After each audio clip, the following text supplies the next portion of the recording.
Hello guys, मैं विनोद फिर हाजिर एक नए टॉपिक के साथ। दोस्तों, एक बार भगवान का बहुत ही प्यारा भक्त था। वो रोज इमली के पेड़ के नीचे बैठकर भगवान के ठाकुर जी के भजन कीर्तन किया करता था। एक दिन नारद जी वहीं से गुजर रहे थे। तो जब नारद जी गुजर रहे थे तो नारद जी की नज़र उस भक्त पे पड़ी। तो नारद जी उसके पास चले गए और पूछने लगे कि आप क्या डेली यहीं बैठकर इस पेड़ के नीचे बैठकर भजन कीर्तन करते हो? तो उसने कहा, हाँ, पिछले 30 सालों से मैं यहीं पेड़ के नीचे बैठकर भगवान के भजन करता हूँ। तो फिर नारद जी ने कहा, नारद जी बहुत ही प्रसन्न हुए, बड़े प्रसन्न हुए। तो नारद जी ने कहा कि मैं भगवान के पास जा रहा हूँ, मैं भगवान से मिलने जा रहा हूँ। अगर आपको कुछ कहना है, कुछ उनसे संदेश देना है, मैसेज पहुँचाना है तो आप मुझे बोल सकते हो। तो उस भक्त ने कहा कि मुझे और तो कुछ नहीं कहना, लेकिन आप इतना पूछ के आना कि भगवान मुझे दर्शन कब देंगे। इतना कहने के बाद नारद जी वहाँ से चले गए। नारद जी जैसे ही भगवान के पास पहुँचते हैं तो भगवान से पूछते हैं कि उस भक्त ने कहा है कि आप उसको दर्शन कब देंगे।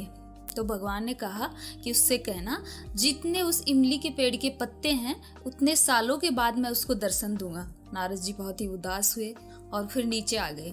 जैसे ही उस भक्त ने पूछा कि क्या हुआ, भगवान ने क्या कहा, तो नारद जी ने कहा, छोड़ो वो बात, फिर कभी करेंगे। तो भक्त माना नहीं, अरे ऐसे कैसे छोड़ूं, मैंने कुछ पूछा था, भगवान से कुछ कहा था, आप पूछ के आए हो तो मुझे बताओ क्या बोला भगवान ने। तो बोले, नहीं रहने दो, आप उदास हो जाओगे।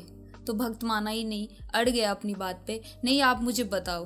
तो फिर नारद जी बोले कि भगवान ने कहा है इस इमली के जितने पत्ते हैं इस पेड़ में उतने सालों के बाद वो आपसे मिलेंगे।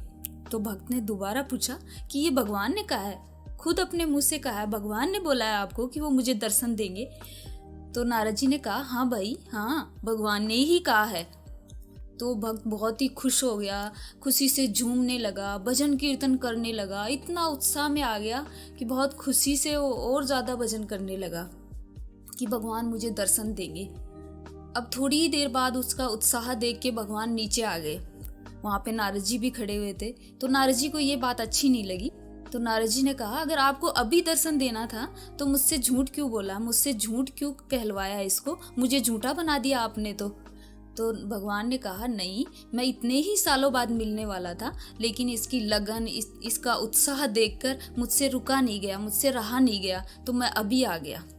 अब इस कहानी का सार यही है कि कुछ लोग ऐसे सोचते हैं कि हम धीरे धीरे कोई काम करते रहेंगे, सालों तक लगे रहेंगे तो हमें मिल जाएगा जो मिलना होगा, नहीं मिलेगा तो ना मिलेगा। लेकिन हम धीरे धीरे किसी काम को करेंगे, बिना लगन के करेंगे, बिना उत्साह के करेंगे, तो उसी तरह से उस गति से ही वो सफलता हमें मिलेगी। अगर आप सफल होना चाहते हो तो आपको कड़ी मेहनत व दृढ़ विश्वास के साथ काम करना होगा।